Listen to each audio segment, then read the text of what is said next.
est-ce que dégg ngeen bu baax li may wax tant que Trump laa wax mi ngi États-Unis Russie du mos a bombarder États-Unis mais Trump buñ ko rayoon tey wala ñu destituer ko ba ñu ko destituer tey toog jël nguur ga di dawal lobby affaire satanisme boobu noonu bëgg a song Russie dina fëgg États-Unis te Russie buy fëgg États-Unis d'abord ñan ñoo war a njëkk alerter États-Unis balaa missile bee dal États-Unis mooy les pays de l'OTAN yi nga xam ni waa Ukraine ñi nga xam ne ñoo frontalier wu ak ki nga xam ne mooy Russie ñooñu ñoo war a alerter États-Unis mais Trump actuellement mi ngi menacé nee na day génn d'abord moo tax Donald Trump gars yi wax naa leen fi keroog ñu leen budul woon ak uranium enrichi bi Iran yor ak Hezbollah ak détroit d'Ormuz guerre bi doom looloo téye guerre bi actuellement uranium enrichi détroit d'Ormuz ak Hezbollah moo téye guerre bi mais à chaque fois Iran bu bëggee attaquer Iran day yëgal Iran ni ko maa ngi ñëw préparel maa ngi ñëw sa ennemi ngay xeex moom naan ko maa ngi ñëw kon donc ça veut dire que loolu may avéré li may wax ni looloo koy avéré loo kon donc ça veut dire que actuellement nii fi ñu jëm mooy la destitution de Donald Trump fa lañ jëm dootul nekk président il ne sera plus président des États-Unis parce que les lobbies sont plus forts que lui mais lu tax li ma wax ni fan laa ko teg quelles sont les preuves yi may avancer nii xam nga di wax dara rek yow mën a te doo joxe preuve pourquoi les pays de l'OTAN quand Donald Trump avait besoin des pays de l'OTAN ils ont refusé les pays de l'OTAN bi Donald Trump bu leen soxlaa ci guerre bi nii pour mu ñëw jàppale leen fële ca Moyen-Orient dañoo bañ lan moo indi problème bi mooy le grand Israël bi Trump teg concom Trump a mis le coude sur le grand Israël d'abord parce que grand Israël bi da koo teel a anéantir moom Trump Benjamin Netanyahu Trump da koo rey vous allez voir un Benjamin Netanyahu avec les traits même kanam même tànk même loxo même lépp mais c'est pas lui tout le monde a un sosie lu leer laa leen wax te y a des preuves que le gars là c'est pas Benjamin Netanyahu donc pourquoi cessez-le-feu am ba pare te Iran mooy ennemi numéro 1 il a sauté l'Iran pour bombarder Liban parce que ce sont les ordres de Donald Trump Trump Hezbollah mooy problème am moo tax mu bombarder Liban ci explication bi gën a gaaw moo tax actuellement nii fi ñuy waxee yi génn nii Iran nag ak les outils de Yémen ak Hezbollah ak les milices qui sont en Irak def nañ bloc pour song Israël ndax attaque bi mu def démb contre Liban ba rey fa 254 personnes détroit de Bab el-Mandeb dinañ ko tëj avant la fin de la semaine on est jeudi demain c'est vendredi attendons de voir Bab el-Mandeb qui détient 12% du commerce mondial donc sera fermé bientôt d'ici presque avant lundi dinañ ko tëj donc buñ tëjee Bab el-Mandeb tëj détroit d'Ormuz c'est fermé actuellement donc les États-Unis dootuñu am accès ci pétrole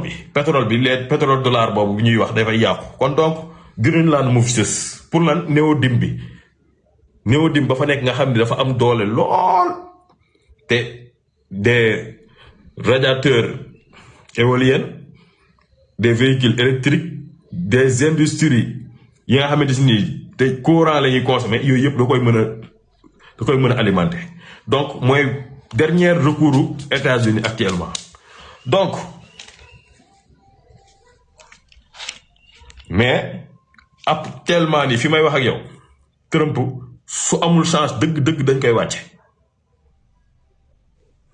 bu amul chance dëgg dañ koy destituer te gëm naa ne il sera destitué man nag moom du ma gaaw a prononcé dégg naa information yi bi yàgg mais du ma ci gaaw a prononcé su ma demee ba naa leen Trump su amul chance il va être destitué parce que il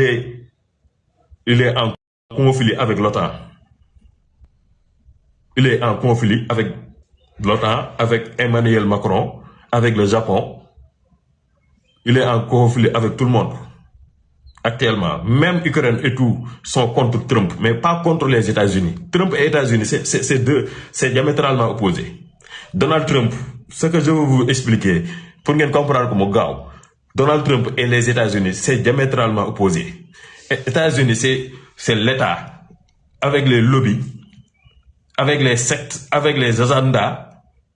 Trump, mon agenda bopom. Trump nak bon,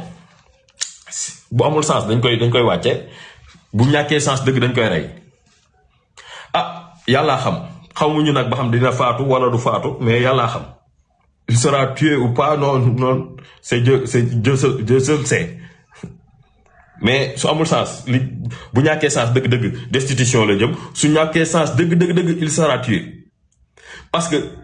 Emmanuel Macron, tout le monde actuellement sont contre Donald Trump, mais pas contre les États-Unis. Parce que il a déjoué leur plan dans cette guerre-là au Moyen-Orient.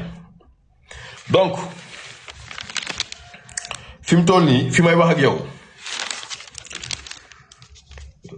Arma yégalé ko.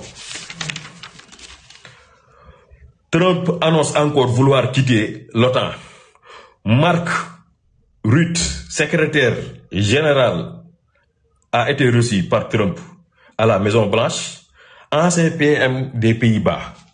Qui m'a dit moi ancien PM des Pays-Bas, moi ancien premier ministre des Pays-Bas, moi Mark Rutte, secrétaire, il est l'actuel secrétaire général, de l'OTAN, a été reçu ce jeudi 9 avril. Ce jour-là a été reçu par Donald Trump à la Maison-Blanche. Donc Trump, lui là que Trump annoncé. Trump annonce encore vouloir quitter l'OTAN et mettre la main sur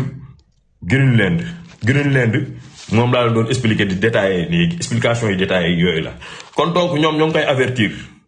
Ba tax na Emmanuel Macron après la visite du secrétaire général de l'OTAN, Mark Rutte, Emmanuel Macron, la France a rapatrié 129 tonnes d'or. La France a rapatrié 129 tonnes d'or aux États-Unis. Donc, sous prétexte que elle veut moderniser son stock, remplacer les vieux lingots aux nouveaux. Donc, conformément aux normes internationales, avec une pureté de 99,5%. Donc, ñu ni France bi mu jëlee loolu ba pare ñu ni dafa jaayaat or bi ñan la ko jaay ñu ni trésor américain boobu ñu ni la France a donc revendu ces 129 tonnes d'or aux trésors américains. Cet argent, elle a réacheté la même quantité d'or mais en version moderne. Bi mu jaayee or bi ba pare daa jëlaat xaalis bi jëndaat même quantité or bi en version moderne. Xam nga dañ la sous prétexte que déglu baax li may wax parce que dañ la sous prétexte que dégg ngeen tubaab yéen a ma gën a dégg tubaab fuuf dani ma répété, la France a rapatrié 120 tonnes d'or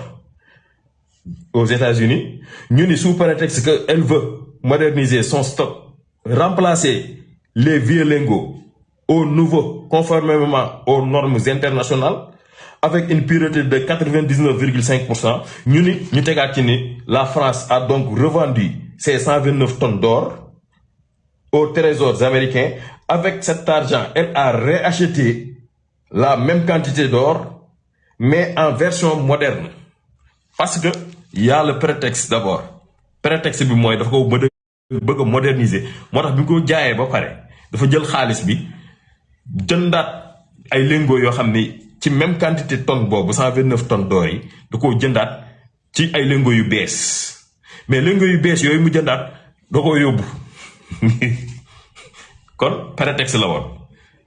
Parce que bi mu demee di nangu ji oram dafa ni da koo bëgg a moderniser. Kon da koy jaay ancien lingots yi yu yàgg yi depuis 1960 da koy jaay su ko jaayee ba pare day jënd lingots yu bees yi ci même quantité bi comme même prix la parce que prix bi c'est international même prix la comme pétrole ni muy amee prix or bi c'est international donc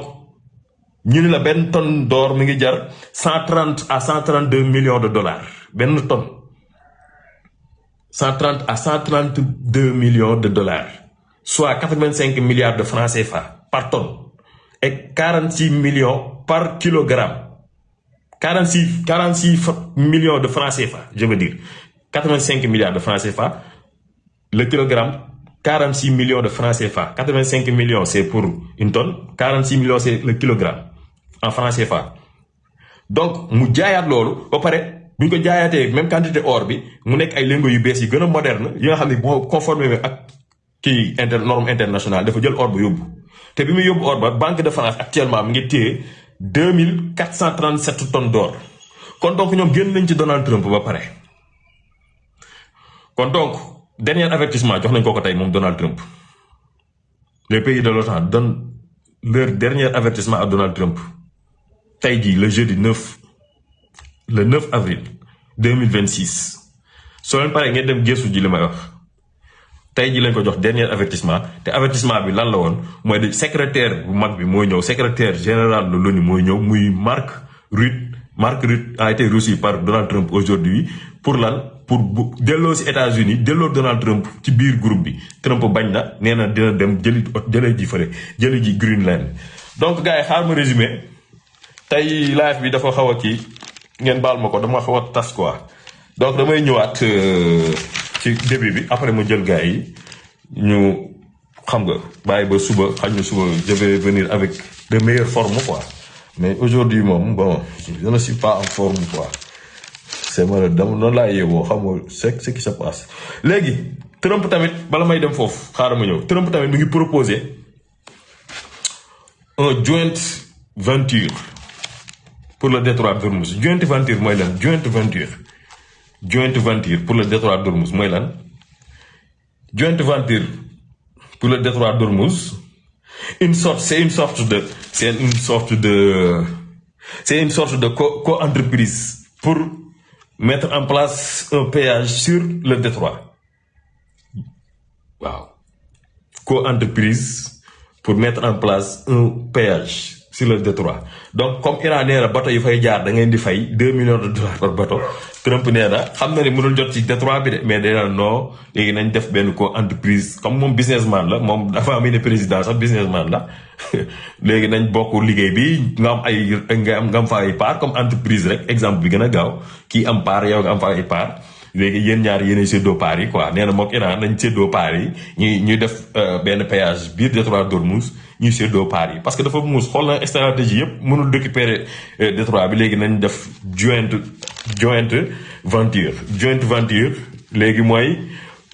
une sorte de co-entreprise pour mettre en place un péage sur le détroit donc waaye bi mu waxee loolu Iran da ko tontu yow da ngi rey fële 254 personnes démb rek ay nga ñëw naan da ngay proposer ay joint venture Iran dafa bañ ñu ni lan la ko Iran tontu l'Iran réaffirme sa volonté de garder le contrôle du détroit et en y instaurant un droit de péage un droit de passage donc gars yi ma ñëw ci résumé bi ñu ni un carnage au Liban hier 254 morts 913 blessés bilan provisoire depuis le début de la guerre ñu ni foofu am na 1530 morts au Liban depuis le début de la guerre en mois de mars seulement le bilan était de 1238 morts en mois de mars moins de 1 mois donc coup bi am démb moo tax affaire bi yéeg parce que rey nañ fa 254 personnes donc actuellement on est à 1530 morts au Liban mais malheureusement les télés occidentaux là duñu wane les morts en Israël les morts en Israël sont supérieurs au Liban d'après les sources le journal Ers donc en Israël actuellement on est à 2612 morts personne ne veut montrer ça c'est injuste. C'est injuste. Ils ne respectent pas l'opinion publique mondiale. Parce que on peut pas, une information doit être équilibrée. Une information doit être équilibrée, hein. Donc yow information yoo xamante si nii da ngay joxe benn parti parce que adversaire bi rek ngay joxe ay dégâts am yow doo joxe say propres dégâts. Selon le journal S, plus de 2600 morts en Israël. Donc si on fait le cumul, donc environ, bilan provisoire, environ 4000 morts depuis le début de la guerre dans les deux camps. Donc